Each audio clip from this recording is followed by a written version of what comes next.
اجتماعیت کا مطلب یہ نہیں ہے کہ اکثریت کے ساتھ ہو جاؤ. میری بات دھیان سے سننا. اکثریت کے ساتھ ہونا یہ گمراہی کا راستہ ہے.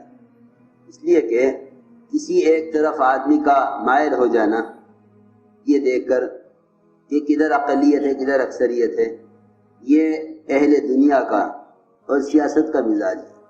نبوت کا اور اسلام کا مزاج یہ نہیں ہے کہ جدھر اکثریت ہو اس طرف مائل ہو جاؤ.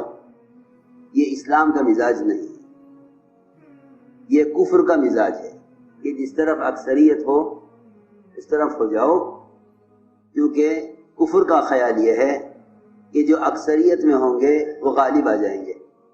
اسلام کا مزاج یہ ہے کہ جو حق پر ہوں گے وہ غالب آئیں گے. اس لیے اگر حق پر اقلیت ہے تو وہ اکثریت میں ہے، اور اگر ناحق پر اکثریت ہے تو وہ فرمایا روایتوں میں کہ وہ اقلیت میں ہے. اس لیے کہ اکثریت کا تعلق تعداد سے نہیں ہے، بلکہ اکثریت کا تعلق حق سے ہے. اگر اقلیت حق پر ہے تو وہ اکثریت میں ہے، اور اگر اکثریت ناحق پر ہے تو وہ اقلیت میں ہے. میری بات دھیان سے سننا. بہت اجتماعیت کا مطلب یہ نہیں کہ سب کسی بات پر مجتمع ہو جائیں، بلکہ اجتماعیت کا مطلب یہ ہے کہ اللہ اور اللہ کے رسول جو چاہتے ہیں اس پر مجتمع ہو جاؤ. یہ کبھی خیال نہ کرو کہ جو ہم چاہتے ہیں اس پر سب مجتمع ہو جائیں، بلکہ یہ خیال کرو کہ جو اللہ کے رسول چاہتے ہیں اس پر سب مجتمع ہو جائیں.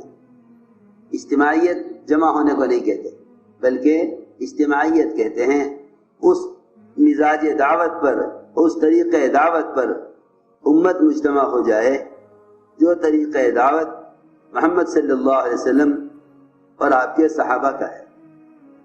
اصل بنیادی چیز ہے کہ ما انا علیہ واصحابی، کہ جن اعمال پر، جس طریقے محنت پر میں اور میرے صحابہ ہیں، جو بھی اس پر ہوگا قیامت تک وہ اکثریت میں ہوگا.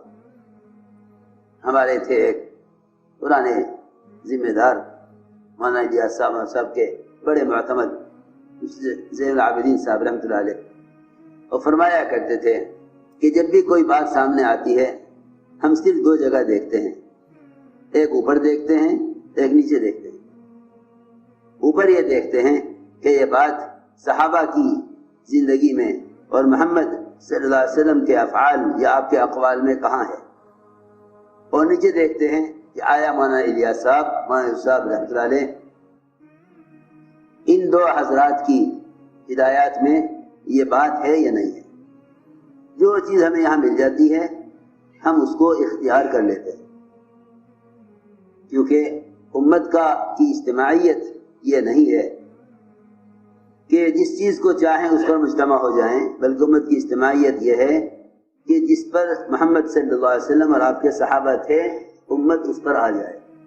ان تنازعتم فی شیء، اگر تم میں آپس میں اختلاف ہو جائے کسی امر میں، کسی مسئلے میں، تو ردوہ الی اللہ والرسول، تو سب سے آسان راستہ یہ ہے کہ تم بجائے آپس میں جھگڑنے کے اور اعمال دعوت میں اپنی رائے، اپنے خیالات اور تجربات پر اڑنے کے، تم اس کو اللہ کے رسول کی طرف پھیر دو.